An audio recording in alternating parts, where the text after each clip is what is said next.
Kape o kapeling, tara na sa pinakabagong cafe sa Santa Maria. Yung mga kanus, alam niyo ba ang nalaman ko? Kami napadpa dito sa A. Bonifacio Street, Poblacion, Santa Maria, Bulacan. Sa tabi lang ng Riverview Travelers Inn at bagong tulay upang magkape dito sa Kicks and Brew. Madali lang ito makita dahil nasa Waze Up sila at you can do street parking kung may sasakyan kayo. Ito ang itsura sa labas at ito naman sa loob na may pagka-modern industrial interior na may mga nakadisplay na branded shoes na for sale or pwede nyo din bilhin. For the shoes ay tumatanggap din sila ng pre-orders. At tara naman sa kanilang menu. You can try their truffle pasta na masarap. Balance yung truffle and creamy hint nito at hindi naman nakakaumay. Even the side the bread is generous sa garlic. Meron din silang silog like pork silog na di matigas yung laman, may crispy yung balat, madami yung serving for 120 pesos which makes it sulit.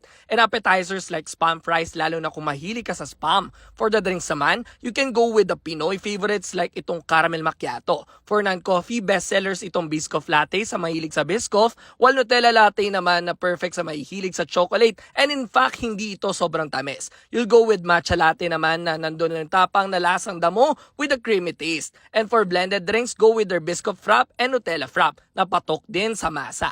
And lychee fruity naman ang pambato for something refreshing. At bukod sa kape ay may alcoholic drinks din sila like bucket of beers na 360 pesos lang isang bucket na. At may mga hard liquor drinks din sila na available.